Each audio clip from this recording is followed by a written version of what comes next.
Now that you've seen the Freedom Refill hack for Nespresso's Vertuo capsules, you have a few one-time steps to follow to create your inner and outer refillable pods.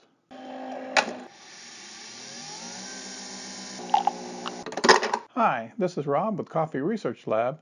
If you're just discovering us and want to unleash your coffee experience, then be sure to click the subscribe button below. So you've already watched the video on the Freedom Refill hack, and you've seen how we're going to use an inner pod that's had the rim removed, and we're going to place it inside of an outer pod in order to get our barcodes.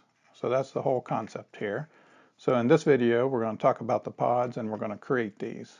What I'm going to do today is actually use a pod that has not been brewed yet. You can use one that's already been brewed, but I encourage you to use one that's not been brewed because you're going to be able to save that coffee, fill it up in the pod, and this is going to give you more information when you're looking at what Nespresso's done. What we're going to need is a utility knife and a pair of scissors. So let's go ahead and just cut along the rim here. And as I cut into this, you'll see that it let the pressure out. So the fact that it had pressure in there is not important. When the machine cuts into it, it's going to lose its pressure anyway. Now let me cut around. That's all we have to do to open the pod up. And you'll see that we have a nice strong foil. And we'll get into making the foils in the next video. We can see that it is not full. And we're going to save the coffee. We're going to use that to fill it up later. But let me weigh it. So I had 13 grams of coffee in it.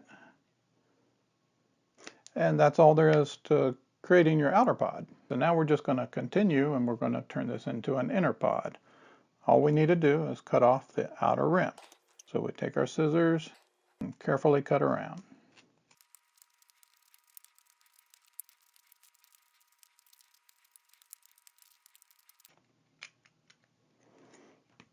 All right, and when you're done, you'll have this little ring that will come off of that.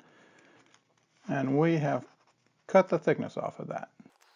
So now if we were to put that inside of an outer pod, that's going to be fairly flush, and that's what we need in order to fill it. And of course, that gives us the lip to put our foil on, so it will hold our foil tight. When we put the outer pod on it, we are covering up any excess foil, and therefore the barcode is going to be visible. A couple things to go over. There's 12 different coffee flavors, and that gives you several different barcodes that Nespresso is providing to us, and we're going to take advantage of it. And actually there's only 10 barcodes here because these three all have the same barcode.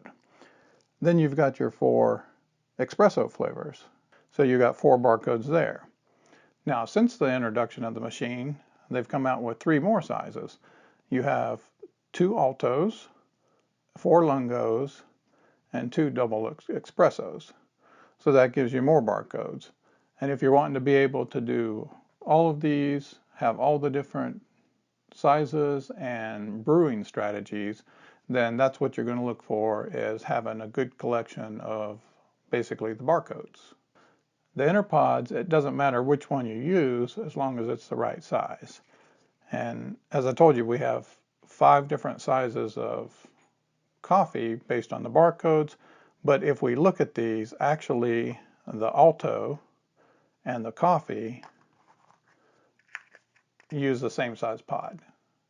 So for inner pods, you can use the same coffee one to do alto or coffee. For your lungo and your double espresso, those also use the same size. And then of course the smaller size is going to be your espresso.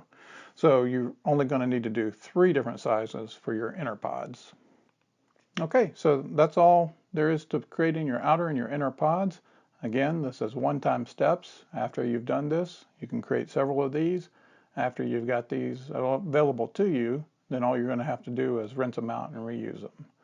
If you like this video, please give it a thumbs up and keep watching to learn how to make your freedom foils.